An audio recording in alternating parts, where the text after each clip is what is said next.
Okay, so the next rules we need to know are what are the derivatives for products of two functions and quotients of two functions. The first one is for the products of two functions, which is called the product rule. So if f and g are both differentiable functions, then f times g prime is equal to f prime times g plus f times g prime. So the proof of this actually is just using the limit definition. So we just take the derivative of f times g. And as you know, we just first apply f times g to x plus h, and then we apply f times g to x. So then we will get this limit expression. Um, and then if we here subtract and add f of x times g of x plus h on the top, we are going to have these two and the third terms here in this longer expression. But when you look at the first two terms, there is a common term, g of x plus h, and there's a common term on the last two, f of x. So factor g of x plus h on the first two and factor f of x on the last two terms, then this is what we are going to have. Actually, f prime, if we take the limit here, this will be f prime times g plus f times g prime. So actually, you can also see this from the notes too. Now, for instance, if we have x squared plus 4x plus 3 times x cubed minus 6x plus 4. So there are two steps here. Two equations. The first equation is just writing the product rule, which is f prime times g plus f times g prime. That's the first equation. The second equation is taking the derivatives f prime and g prime. So f prime is 2x plus 4, g prime is 3x squared minus 6. Okay. Now let's have another example. We have x to the 7 minus 8x plus 10 times cubic root of x to the 5. So the first equation is just writing the product rule, which is f prime times g plus f times g prime.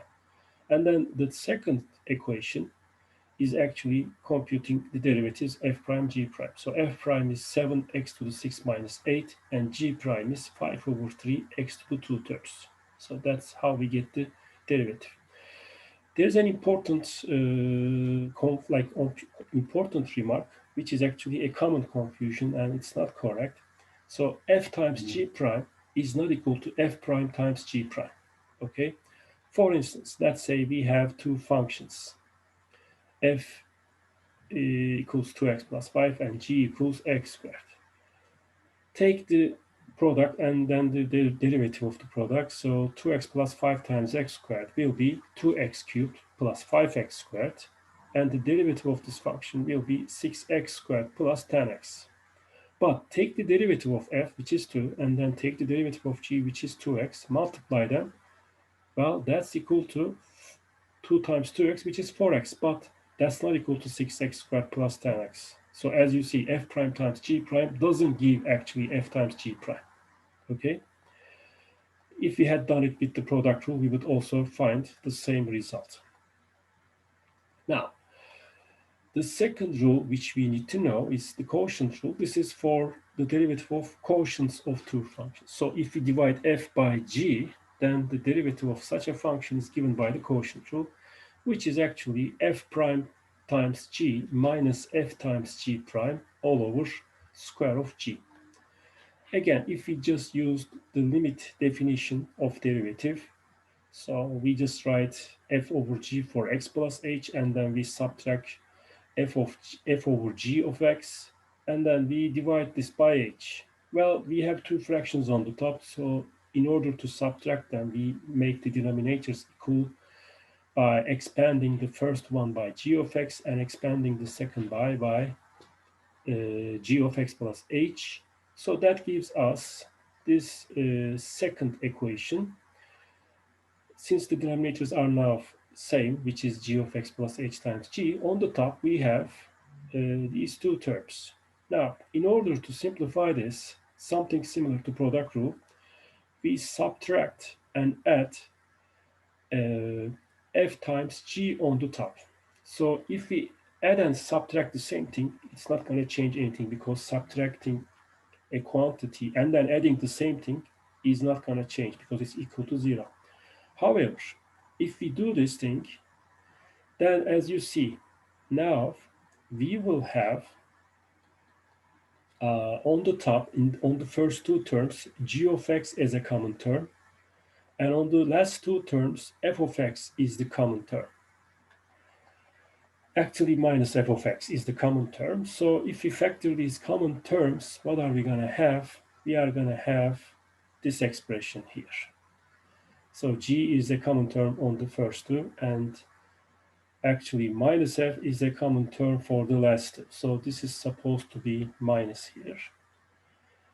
There is a typo here, so this should be minus f of x times g of x plus h minus g. Anyway, so when we take the limit as h goes to 0, we are gonna have f prime times g minus f times g prime all over g squared. So here is one example. Let's say we have 3x squared minus 4x plus 1 over x squared plus 5x minus 2. So let's call the top f, call the bottom g. So the first equation is writing the quotient rule, which is f prime times g minus f times g prime all over g squared.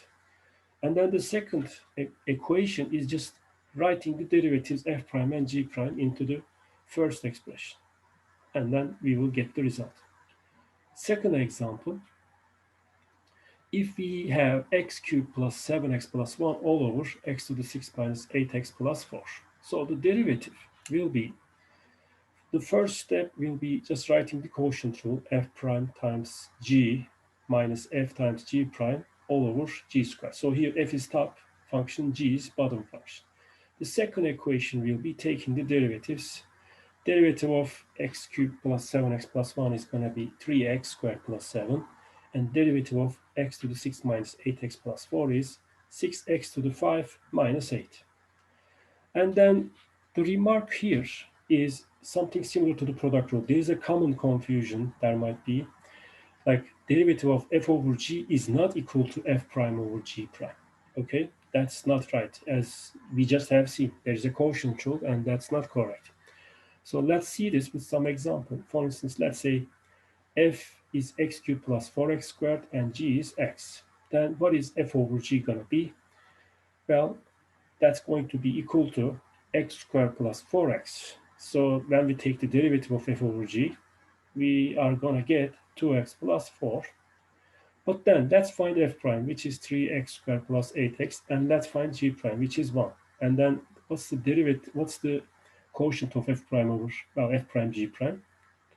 That's actually 3x squared plus 8x over 1, which is not equal to 2x plus 4, which should be the original derivative. So as you see, f prime over g prime doesn't give the correct answer. Using the quotient rule, we could also find the same result, which is shown here.